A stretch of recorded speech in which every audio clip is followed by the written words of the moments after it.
Welcome to TSAT. This is Eshwar Kumar. ఈ వీడియోలో మనం current affairs, international issues, March 2026కి సంబంధించినటువంటి అంశాలను మనం డిస్కస్ చేసుకోబోతున్నాం. సో దీనిలో ప్రధానంగా మనం తీసుకుంటే ఎవరైతే 16 ఇయర్స్ కంటే తక్కువ ఉన్నటువంటి పిల్లలు ఉన్నారో వారికి సోషల్ మీడియాని బ్యాన్ చేయండి అని వివిధ దేశాలు, అదేవిధంగా భారతదేశంలో ఉన్నటువంటి రాష్ట్రాలు చట్టాలు చేయడం జరిగింది. ఆ చట్టాలకు సంబంధించి ఒకసారి చూద్దాం మనం. లైక్ పిల్లలకు ఎవరైతే 16 ఇయర్స్ కంటే తక్కువ వయసు ఉన్నటువంటి పిల్లలకు సోషల్ మీడియా యాక్సెస్ అనేటువంటిది ఎట్టి పరిస్థితుల్లో కూడా ఇవ్వద్దు అనేటువంటి చట్టాలు. సో ఆ విధంగా చట్టం చేసినటువంటి మొట్టమొదటి దేశం ప్రపంచంలో తీసుకుంటే ఏది అంటే ఆస్ట్రేలియా అన్నాడు. సో ఆస్ట్రేలియా తర్వాత ఫ్రాన్స్ అనేటువంటి దేశం ఈ చట్టాన్ని చేయడం జరిగింది.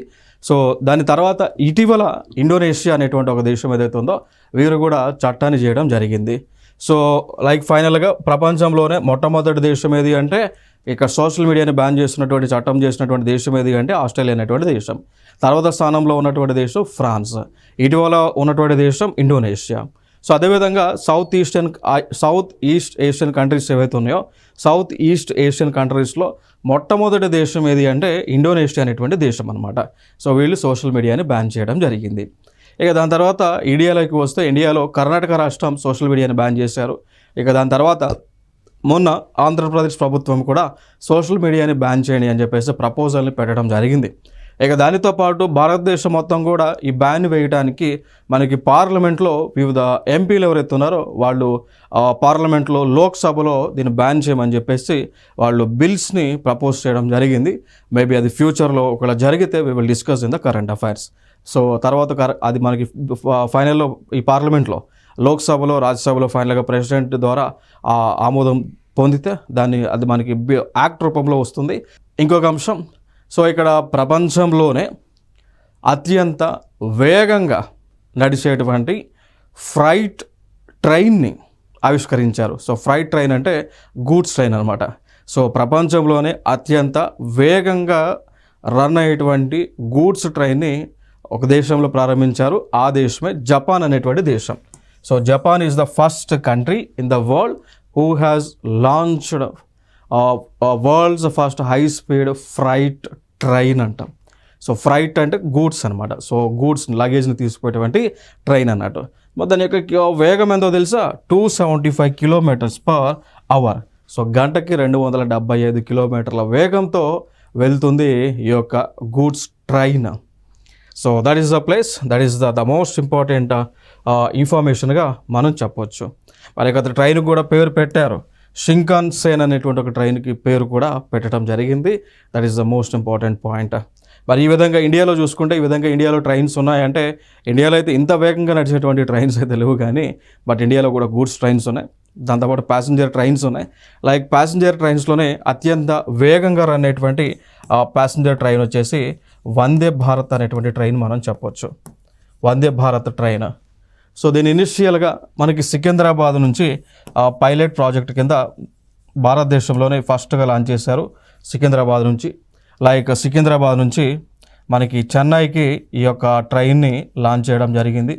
చెన్నైకి, అదేవిధంగా విశాఖపట్నానికి, అదేవిధంగా తిరుపతికి ఈ ట్రైన్ అనేటువంటిది ఇనిషియల్గా వందే భారత్ ట్రైన్ అనేటువంటిది లాంచ్ చేశారు.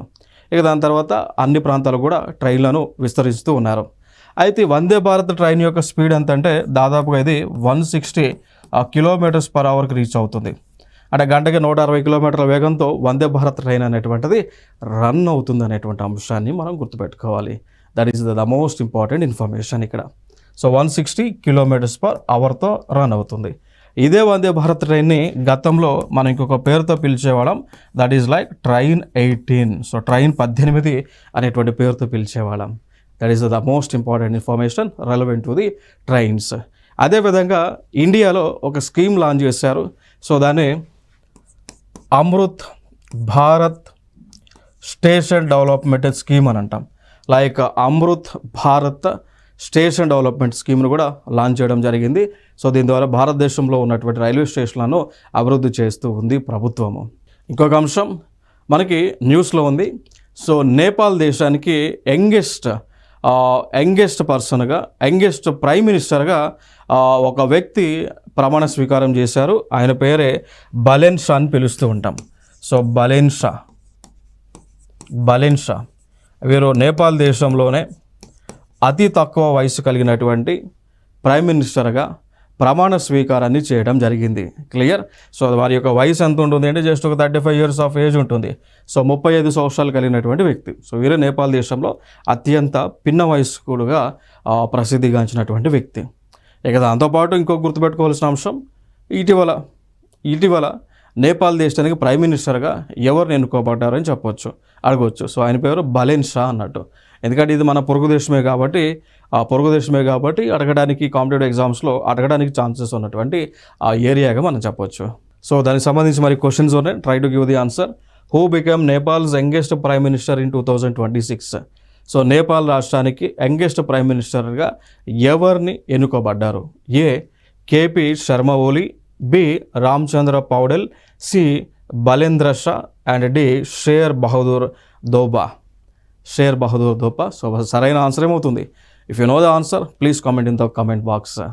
So what is the answer? C, exactly. So C, Balendra Shah is the right answer. He is the present and also Nepal's youngest prime minister. That is the point. Same అదే తెలుగులో ఇచ్చాం.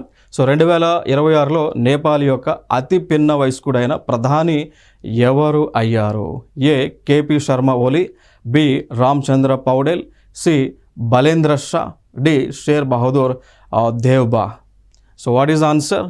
Yes, exactly. C Balendra Shah is the answer. ఇంకొక అంశం మనకు న్యూస్లో ఉంది. United states of అమెరికాకు చెందినటువంటి డాలర్ న్యూస్లో ఉంది. ఎందుకు డాలర్ అనేటువంటిది ఇప్పుడు న్యూస్లో ఉంది అంటే వాళ్ళు ఒక మార్పు చేయబోతూ ఉన్నారు. ఈ మార్పు 165 years తర్వాత మార్పును చేయబోతూ ఉన్నారు. ఆ మార్పు ఏంటి అంటే యుఎస్లో ఉన్నటువంటి డాలర్ ఏదైతే ఉందో డాలర్ పైన సిగ్నేచర్ ఉంటుంది. ఆ సిగ్నేచర్ని వారు మార్పు చేయబోతూ ఉన్నారు. క్లియర్. సో యుఎస్లో ఉన్నటువంటి కరెన్సీ ఏదైతే ఉందో కరెన్సీ పైన జనరల్గా సిగ్నేచర్ చేస్తారు. అదే ఆ సిగ్నేచర్ ఎవరు చేస్తారు? ట్రెజరర్ యొక్క సిగ్నేచర్ ఉంటుంది. సో దాన్ని రిమూవ్ చేసి ఆ సిగ్నేచర్ స్థానంలో ఈ ఫోటోలో కనిపిస్తున్నటువంటి వ్యక్తి సైన్ చేయబోతూ ఉన్నారు. అది మనకి ఇప్పుడు న్యూస్లో ఉన్నటువంటి అంశంగా మనం చెప్పవచ్చు. His name is Donald Trump. So ఆయనే ఇప్పుడు యునైటెడ్ స్టేట్స్ ఆఫ్ అమెరికాకు ప్రెసిడెంట్గా ఉన్నటువంటి వ్యక్తి. సో అది ఆయనకు సంబంధించినటువంటి ఇన్ఫర్మేషన్. నెక్స్ట్ ఇంకొక అంశం చూద్దాం. కాన్ఫరెన్స్కి సంబంధించిన అంశం. World trade organisation 14th Ministerial Conference concludes. So India focuses on reforms, fisheries and agriculture. So దీంట్లో మనం ఏం నేర్చుకోవాలి అంటే 14th కాన్ఫరెన్స్ దేనికి సంబంధించింది? వరల్డ్ ట్రేడ్ ఆర్గనైజేషన్కి సంబంధించిన ప్రపంచ వాణిజ్య సంస్థకు సంబంధించిన 14వ మినిస్ట్రియల్ కాన్ఫరెన్స్ జరిగింది. అది జరిగినది ఎక్కడ జరిగింది అంటే కెమెరాన్ దేశంలో యోండి అనేటువంటి ప్లేస్లో ప్లేస్లో జరిగింది. ఎప్పుడు జరిగింది? 29th నుంచి 30 March 2026 మధ్య జరగడం జరిగింది. క్లియర్. సో ఇది అక్కడ వరకు ఇంపార్టెంట్. అయితే దీంట్లో వాళ్ళు దేనికి సంబంధించి డిస్కషన్స్ చేశారు అంటే ఒకటి రిఫార్మ్స్, రిఫార్మ్స్ సంస్కరణలు చేయటము, ఫిషరీస్కి సంబంధించి అదేవిధంగా అగ్రికల్చర్కి సంబంధించిన రిఫార్మ్స్ అనేటువంటివి చేయటం. క్లియర్. సో దీనిపైన వాళ్ళు ఈ యొక్క కాన్ఫరెన్స్ అనేటువంటిది నిర్వహించుకోవడం జరిగింది. ఇంకొక అంశం మనకి న్యూస్లో ఉంది. టాప్ టెర్రరిస్ట్ గ్రూప్స్ వీళ్ళు న్యూస్లో ఉన్నారు. సో దానికి సంబంధించి ఒక నివేదిక కూడా వచ్చింది. ఆ నివేదిక పేరు గ్లోబల్ టెర్రరిజం ఇండెక్స్ అని అంటాం. The name of the index ఇది గ్లోబల్ టెర్రరిజం ఇండెక్స్గా మనం చెప్పవచ్చు అండి. ఓకే. సో ప్రపంచ టెర్రరిజం సూచిక 2026కి సంబంధించి రిలీజ్ చేయడం జరిగింది. మరి అది రిలీజ్ చేసిన సంస్థ మనం చూసుకుంటే సంస్థ పేరు కూడా ఇంపార్టెంట్. సంస్థ పేరు Institute for Economics and Peace అని అంటాం. సో ఎవరు ఈ గ్లోబల్ టెర్రరిజం ఇండెక్స్ 2026ని రిలీజ్ చేశారు అంటే his name the institution was Institute for Economics and Peace అనేటువంటి సంస్థ. సో ఇన్స్టిట్యూట్ ఫర్ ఎకనామిక్స్ అదేవిధంగా అండ్ పీస్ అనేటువంటి సంస్థ వారు రిలీజ్ చేయడం జరిగింది. మరి దీన్ని నివేదిక అనుసరించి ప్రపంచంలోకెల్లా అత్యంత ఎక్కువ ఉగ్రవాదం ఉన్నటువంటి దేశాలు అవి, హైయెస్ట్ టెర్రరిజం ఉగ్రవాదం ఉన్నటువంటి దేశాలు ఏవి అంటే ఫస్ట్ ప్లేస్లో ఉన్నటువంటి దేశం పాకిస్తాన్. సో ప్రపంచంలోకెల్లా అత్యంత ఎక్కువ ఉగ్రవాద దేశం, ఉగ్రవాదులు ఉన్నటువంటి దేశం, ఉగ్రవాదంతోనే జీవిస్తున్నటువంటి దేశం ఫస్ట్ ప్లేస్లో పాకిస్తాన్ ఉంది. అంటే ఇది నేను చెప్తా ఉన్నది కాదు, as per the report. So like global terrorism index ప్రకారం, నివేదిక ప్రకారం ఈ రిపోర్ట్ ఇది. ఫస్ట్ ప్లేస్లో పాకిస్తాన్ ఉంది, 11th ప్లేస్లో ఆఫ్ఘనిస్తాన్ ఉంది, అండ్ 13th ప్లేస్ వచ్చేసి ఇండియా ఉంది. సో ఇండియా యొక్క ర్యాంక్ వచ్చేసి 13th ప్లేస్లో ఉంది. అండ్ యుఎస్ఏ వచ్చి 28th ప్లేస్లో ఉంది, యూకే వచ్చి 38th ప్లేస్లో, బంగ్లాదేశ్ వచ్చేసి 42nd ప్లేస్లో ఉంది, అండ్ నేపాల్ వచ్చి 18th 9thలో, భూటాన్ వచ్చేసి 100, అండ్ శ్రీలంక కూడా 100 పొజిషన్లో ఉంది. అండ్ టెర్రరిజం వల్ల ఎక్కువ ప్రభావం అవుతున్నటువంటి దేశం ఏది అంటే లైక్ పాకిస్తాన్ అనేటువంటి దేశం ఎక్కువగా ఇంపాక్ట్ అవుతుంది. మరి భారతదేశం యొక్క ఇంపాక్ట్ ర్యాంక్ ఎంత అంటే లైక్ 13th పొజిషన్లో మనం ఉన్నమాట. సో ఈ పొజిషన్లో మనం ఇదంతా కూడా టాప్ కంట్రీస్ అన్నట్టు దీనిలో టెర్రరిజానికి సంబంధించి ఉన్నటువంటి దేశాలు. దాంతోపాటు ప్రపంచంలోకెల్లా అత్యంత డెడ్లియెస్ట్ టెర్రరిస్ట్ గ్రూప్స్ ఏమేమి ఉన్నాయంటే ఒక గ్రూప్ చూద్దాం ఇక్కడ. ఒక గ్రూప్ ఇస్లామిక్ స్టేట్, ఐఎస్ అని అంటాం. ఇది డెడ్లియెస్ట్, గ్లోబల్గా deadliest terrorism group IS, Islamic States అని అంటాం. ఇక దాని తర్వాత JNIM, so Jamaat Nusrat al Islam wal Muslimin, ఇదొక terrorist group. Next Tehrik e Taliban Pakistan, TDP, ఇదొక డెడ్లియెస్ట్ గ్రూప్. నెక్స్ట్ వచ్చేసి ఆల్ షబాద్, ఇదొక డెడ్లియెస్ట్ గ్రూప్. సో ఇవన్నీ కూడా డెడ్లియెస్ట్ గ్రూప్స్ అని డెసిగ్నేట్ చేసింది ఎవరు అంటే అంతర్జాతీయ సంస్థ. వీటిని బ్యాన్ చేసి డెడ్లియెస్ట్ గ్రూప్స్గా గుర్తించడం జరిగింది. మరి ఇవి కాంపిటేటివ్ ఎగ్జామ్స్కి ఇంపార్టెంటా? ఇటువంటి క్వశ్చన్స్ ఎగ్జామ్లో వస్తాయంటే వచ్చి ఉన్నాయండి. ఒకసారి రెఫరెన్స్గా చూడండి. లైక్ యూపీఎస్సీ ప్రిలిమ్స్ 2020లో వచ్చినటువంటి question. So union public service commission civil services ఎగ్జామ్లో ప్రిలిమ్స్లో 2020లో వచ్చిన క్వశ్చన్. సో ఒకసారి చూడండి, ఆ స్టేట్మెంట్స్ చూడండి. With reference to global terrorist organisations consider the following statements అంటాం. సో లైక్ అంతర్జాతీయంగా ఉన్నటువంటి ఉగ్రవాద సంస్థలకు సంబంధించి సరైనది ఏదో మనం ఫైండ్ అవుట్ చేసుకోవాలి. సో స్టేట్మెంట్ 1 ఏమని ఇచ్చారు అంటే Islamic State has been designated as a terrorist organisation by the United Nation. అంటే ఐక్యరాజ్య సమితి వారు ఇస్లామిక్ స్టేట్ని టెర్రరిస్ట్ గ్రూప్గా డెసిగ్నేట్ చేశారా లేదని అడుగుతూ ఉన్నారు. ఎస్ఆర్ నో అని అడుగుతూ ఉన్నారు. నెక్స్ట్ రెండవది, ఇది declared a caliphate in Iraq and Syria. So రెండవది దీనిని కాలిఫట్, అదేవిధంగా కాలిఫట్ ఇరాక్లో సిరియాలో కాలిఫట్గా గుర్తించారా లేదని అడుగుతూ ఉన్నారు. ఇదొక క్వశ్చన్. నెక్స్ట్ థర్డ్, ఈ స్టేట్మెంట్లో it is a part of al Qaeda network అంటున్నారు. మరి ఇది ఆల్ ఖైదా నెట్వర్క్లో భాగమా? ఐఎస్ అనేది ఇస్లామిక్ స్టేట్ అనేటువంటిది ఆల్ ఖైదా నెట్వర్క్లో భాగమని అడుగుతూ ఉన్నారు. So yes or no find out చేయాలి. So try to give the answers. ఏమై ఉండొచ్చు? Exactly. So A is the answer. ఎందుకంటే ఈ ఆల్ ఖైదా అనేటువంటి సంస్థ వేరు, ఇస్లామిక్ స్టేట్ అనేటువంటి సంస్థ వేరు. ఆల్ ఖైదా వేరు, ఇస్లామిక్ స్టేట్ వేరు. రెండు కూడా ఒక సంస్థలు కాదు, రెండు కూడా వివిధ సంస్థలు. ఎవరి పని వాళ్ళు చేస్తూ ఉన్నారు. కాబట్టి 3 రాంగ్ అవుతుంది, మిగిలినవి కూడా రెలవెంట్ ద ఇస్లామిక్ స్టేట్ అవుతున్నాయి. సో కాబట్టి ఇది రైట్. సో ఇస్లామిక్ స్టేటే కాకుండా ఉగ్రవాద సంస్థ యుఎన్ ద్వారా టెర్రరిస్ట్ గ్రూప్గా గుర్తింపబడింది. మిగిలినటువంటివి like JNIM, Jamaat Nusrat al Islam wal Muslimin, and Tehrik e Taliban Pakistan, and al Shabab అనేటువంటి సంస్థలు. క్లియర్. సో ఇవి మనకి ఇటీవల న్యూస్లో ఉన్నటువంటి అంశం. మరి యూపీఎస్సీ ప్రిలిమ్స్లో వీటిపైన క్వశ్చన్స్ అడుగుతున్నారు కాబట్టి ఈ ఏరియాస్ కూడా ప్రజెంట్ ఇంపార్టెంట్, అందుకు మనం డిస్కస్ చేస్తూ ఉన్నాం. అండ్ ఇంకోటి, మనకి యూపీఎస్సీ ఎగ్జామ్స్ ఎవరైనా రాస్తే దాంట్లో సిలబస్ ఉంటుంది. లైక్ ఇంటర్నల్ సెక్యూరిటీ అనేటువంటి ఒక సిలబస్ ఉంటుంది. సో ఇంటర్నల్ సెక్యూరిటీలో భాగంగా ఈ కాన్సెప్ట్స్ అన్నీ కూడా మనం డిస్కస్ చేయడం జరుగుతుంది. సిలబస్ యాజ్ పార్ట్ ఆఫ్ సిలబస్లోనే మనం డిస్కస్ చేస్తాము. క్లియర్. నెక్స్ట్ ఇంకొక అంశం మనం చూద్దాం. So Lipu lake. సో ఫైనల్గా లిపు లేక్ అంటే ఇదొక మార్గము, కొండలలో ఉండేటువంటి మార్గం. మీకు కనిపిస్తూ ఉంది చూసారా, ఇది కొండలలో ఉండేటువంటి మార్గం. సో దీన్ని మనం ఇప్పుడు ఓపెన్ చేసుకొని ట్రేడ్ చేస్తూ ఉన్నాం వాణిజ్యాన్ని. ఈ యొక్క లిప్ లేక్ పాస్ నుంచి మనం వాణిజ్యాన్ని అనుమతిస్తూ ఉన్నాం.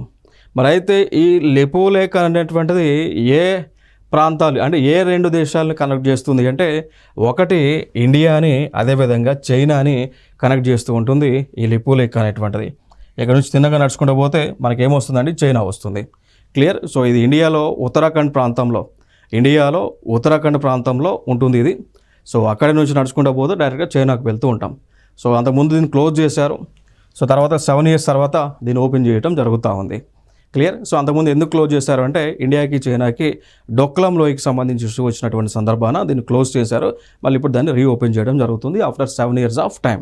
సో ఎగ్జాక్ట్గా దీన్ని జూన్ 2026 నుంచి జూన్ 2026 నుంచి దీన్ని ఓపెన్ చేయబోతూ ఉన్నారు. That is the most important information here. So మ్యాప్లో చూస్తే ఇక్కడ ఉంటుంది ఈ లిపు లేక్ అనేటువంటిది. You can watch it here. Uttarakhand దగ్గర నుంచి ఈ విధంగా ఫైనల్గా వెళ్ళి చైనా మధ్య కనెక్ట్ అవుతూ ఉంటుంది.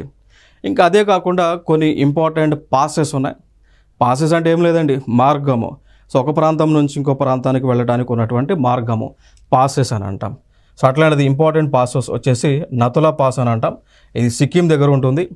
ఈ పాస్ అనేటువంటిది ఇండియాకి, భూటాన్కి, చైనాకి మధ్య కనెక్టివిటీని ఉంచుతుంది. ఇక్కడ చూడవచ్చు మీరు, ఇండియాకి, భూటాన్కి, చైనాకి మధ్య మార్గముగా ఈ యొక్క నతులా పాస్ అనేటువంటిది ఉంటుంది. That is the most important information here. ఇంకొక రిపోర్ట్ని మనం చూద్దాం. సో ఆ రిపోర్ట్ వచ్చేసి ద ల్యాన్సెట్ గ్లోబల్ హెల్త్ వారు రిలీజ్ చేసినటువంటి రిపోర్ట్ అనమాట. సో ఈ రిపోర్ట్ ప్రకారం ఏంటి అంటే దాదాపు 2050 సంవత్సరాల్లో సో ఎటువంటి ఫిజికల్ యాక్టివిటీ అనేటువంటిది లేకపోవటం వల్ల దాదాపు 7 లక్షల మంది మరణిస్తారు అని చెప్తూ ఉన్నారు. సో లైక్ ఇక్కడ మనం చూడొచ్చు ద ల్యాన్సెట్ గ్లోబల్ హెల్త్ అనేటువంటి ఒక మ్యాగజైన్. ఇది యాక్చువల్గా ల్యాన్సెట్ గ్లోబల్ హెల్త్ అనేటువంటి సంస్థ ఒక మ్యాగజైన్ రిలీజ్ చేస్తుంది. ఇది హెల్త్కి సంబంధించిన మ్యాగజైన్. వీళ్ళు ఏమన్నారు, ఫైనల్గా క్లైమేట్ చేంజ్ రావటం వలన, సో వాతావరణంలో మార్పు అనేటువంటిది రావటం వలన, ఆ మార్పు వచ్చినటువంటి సందర్భాన ఎవరైతే ఫిజికల్ యాక్టివిటీస్ చేయకుండా ఉంటారో ఆ ఫిజికల్ యాక్టివిటీస్ చేయనటువంటి వారు దాదాపుగా సంవత్సరానికి 7 లక్షల మంది మరణిస్తారని చెప్పేసి నివేదిక చెప్తా ఉంది. That is the point. So like అది ఎక్కడి వరకు బై 2050 కంట. సో బై 2050 కల్లా మనకేమవుతుంది, దాదాపుగా 7 లక్షల మంది మరణిస్తారని చెప్తూ ఉన్నారు. సో అందుకోసమే ఏమంటున్నారు, so at least walk some distance. So ప్రతి ఒక్కరు కూడా కొంత దూరం, రోజు కొంత దూరం నడిస్తే తద్వారా మనకి ఫిజికల్ యాక్టివిటీ పెరిగి బాడీలో, తద్వారా బ్లడ్ సర్క్యులేషన్ జరగడం ద్వారా హార్ట్ అనేటువంటిది యాక్టివ్గా బ్లడ్ పంపింగ్ చేయడం వల్ల మనకి హార్ట్లో లేదంటే ఇక బ్లడ్ వాల్స్లో ఎక్కడ కూడా ఫ్యాట్ అనేటువంటిది చేరకుండా ఉంటుంది. ఫ్యాట్ చేరకుండా ఉంటే బ్లడ్ యొక్క మూమెంట్ ఫ్రీగా ఉంటుంది. బ్లడ్ యొక్క మూమెంట్ ఫ్రీగా ఉంటే బ్లడ్ ప్రెషర్ అనేటువంటిది కంట్రోల్లో ఉంటుంది. దాంతోపాటు తిన్నటువంటి ఫుడ్ అంతా కూడా, మనం ఏదైతే కార్బోహైడ్రేట్స్ ఫుడ్ తీసుకుంటున్నామో తీసుకున్నటువంటి ఫుడ్ అంతా కూడా ఫ్యాట్గా మారకుండా ఉంటుంది. కొవ్వుగా, బ్యాడ్ కొలెస్ట్రాల్గా లేదా బ్యాడ్ ఫ్యాట్గా మారకుండా ఉంటుంది. మారకుండా ఉంటే బ్లడ్ ఫ్లో అనేటువంటిది ఈజీగా ఉంటుంది. ఎప్పుడైతే మన బాడీలో కార్బోహైడ్రేట్స్ అంతా కూడా బ్యాడ్ ఫ్యాట్గానో బ్యాడ్ కొలెస్ట్రాల్గానో మారితే కనుక మన బాడీలో ఉన్నటువంటి బ్లడ్ అంతా కూడా థిక్నెస్ పెరుగుతుంది, మందంగా అయిపోయి ఫ్లో అవ్వడానికి ఛాన్స్ ఉండదు. ఫ్లో అవ్వడానికి ఛాన్స్ లేనప్పుడు బ్లడ్ ప్రెషర్ పెరుగుతుంది. దాంతోపాటు హార్ట్ స్ట్రోక్, కార్డియాక్ అరెస్ట్ అనేటువంటిది వస్తుంది అనమాట. క్లియర్. సో ఇవన్నీ కూడా రాకుండా ఉండాలంటే అట్లీస్ట్ ఎవ్రీడే 30 minutes కనుక మనం వాకింగ్ చేయగలిగితే మన బాడీ అనేటువంటిది చాలా యాక్టివ్గా ఉండి ఎటువంటి బీపీ కానీ, షుగర్ కానీ, సమ్ అదర్ ఆల్జిమర్స్ లాంటి డిజీజ్ కానీ, న్యూరాలజికల్ డిజార్డర్స్ కానీ, డయాబెటిక్ రెటినోపతి కానీ, కాటరాక్ట్ కానీ, గ్లూకోమా కానీ ఇట్లాంటి వ్యాధులు అనేటువంటివి సంక్రమించకుండా రాకుండా ఉంటాయి. సో అది ఈ నివేదిక ద్వారా మనకి తెలియవస్తూ ఉంది. That is the most important information. So అని చెప్తూ ఉంటాం, ఆరోగ్యమే మహాభాగ్యం. సో డబ్బులు పెట్టి కూడా కొనలేనటువంటిది హెల్త్ అన్నట్టు. సో ఆరోగ్యం లేకపోతే డబ్బులు ఎన్నున్నా కూడా వేస్ట్ అన్నట్టు. దాన్ని మనం ఆ డబ్బులను ఎన్ని కోట్లు సంపాదించినా దాన్ని ఎంజాయ్ చేయడానికి పనికిరానటువంటిది ఎప్పుడైతే మన ఆరోగ్యం అనేటువంటిది సంక్రమంగా లేకపోతే. ఇంకొక అంశం మనం చూద్దాం. లైక్ యునైటెడ్ స్టేట్స్ ఆఫ్ అమెరికాలో జోన్స్ యాక్ట్ని కొన్ని రోజుల పాటు సస్పెండ్లో వేయడం జరిగింది. మరంటే ఒకసారి చూద్దాం ఇక్కడ అసలు ఈ జోన్స్ యాక్ట్ అంటే ఏమిటి అనేటువంటిది చూద్దాం. సో ఇక్కడ ఈ జోన్స్ యాక్ట్ అనేటువంటిది యునైటెడ్ స్టేట్స్ ఆఫ్ అమెరికా తీసుకొచ్చినటువంటి చట్టము అన్నమాట. అయితే ఇక్కడ యుఎస్ఏలో ఉన్నటువంటి పోర్ట్ ఏరియాస్ ఏవైతే ఉన్నాయో, ఒక పోర్ట్ ఏరియా నుంచి ఇంకో పోర్ట్ ఏరియాకి వస్తువులను కనుక రవాణా చేయాలి అంటే ఖచ్చితంగా యునైటెడ్ స్టేట్స్ ఆఫ్ అమెరికాకు చెందినటువంటి షిప్లు ఏవైతే ఉంటాయో, పడవలు ఏవైతే ఉంటాయో, ఓడలు ఏవైతే ఉంటాయో, నౌకలు ఏవైతే ఉంటాయో వాటిని ఉపయోగించాలి. అది చట్టం. ఆ చట్టం పేరు జోన్స్ యాక్ట్ అనమాట. మరి ఎందుకు యుఎస్ ఇట్లాంటి చట్టాన్ని తీసుకొచ్చింది అంటే యునైటెడ్ స్టేట్స్ ఆఫ్ అమెరికాలో ఉన్నటువంటి షిప్ ఇండస్ట్రీ ఏదైతే ఉందో ఆ షిప్ ఇండస్ట్రీని అభివృద్ధి చేయటము, షిప్లు ఎక్కువ ఉత్పత్తి చేయటము, ఆ ఉత్పత్తి చేయడం వల్ల ఆ షిప్ ఇండస్ట్రీ పైన డిపెండ్ అయినటువంటి వారికి ఎంప్లాయ్మెంట్ని క్రియేట్ చేయడము. సో ఆ ఉద్దేశంతోనే ఈ యొక్క జోన్స్ యాక్ట్ని తీసుకురావడం జరిగింది. సో దీన్ని ఇప్పుడు ఒక 60 days వరకు కూడా టెంపరీగా జోన్స్ యాక్ట్ని బ్యాన్ చేశారు అనమాట. అర్థమైందా? So that is the point ఇక్కడ న్యూస్లో ఉన్నటువంటి అంశం. ఎందుకు బ్యాన్ చేశారంటే మన అందరూ తెలుసు, ఇప్పుడు ఇరాన్కు అదేవిధంగా యుఎస్ఏకి యుద్ధం జరుగుతుంది సందర్భాన. సో యుఎస్ఏ పైన ఎటువంటి లాజిస్టిక్ మూమెంట్ సంబంధించి భారము పడకుండా ఉండటానికి, సో యుఎస్ఏ మధ్య గూడ్స్ అనేటువంటి రవాణా చేసే క్రమంలో ఏ షిప్నైనా, ఏ దేశానికి చెందిన షిప్నైనా ఉపయోగించుకోవడానికి చేసుకునే విధంగా, సో అలా ఏ షిప్నైనా ఉపయోగించుకుంటే ఏమవుతుంది అంటే యుఎస్ఏ పైన ఈ యొక్క లాజిస్టిక్ మూమెంట్ భారం అనేటువంటిది పడదు. ఆ ఉద్దేశంతోనే ఈ జాన్స్ యాక్ట్ని ఒక 60 days పాటు సస్పెండ్ చేయడం జరిగింది. సో అదే మనకి న్యూస్లో ఉన్నటువంటి అంశము. సో ఇలాంటి మరికొన్ని అంశాలను మనం నెక్స్ట్ వీడియోలో డిస్కస్ చేద్దాం. సో ఇవ్వండి. Thank you so much.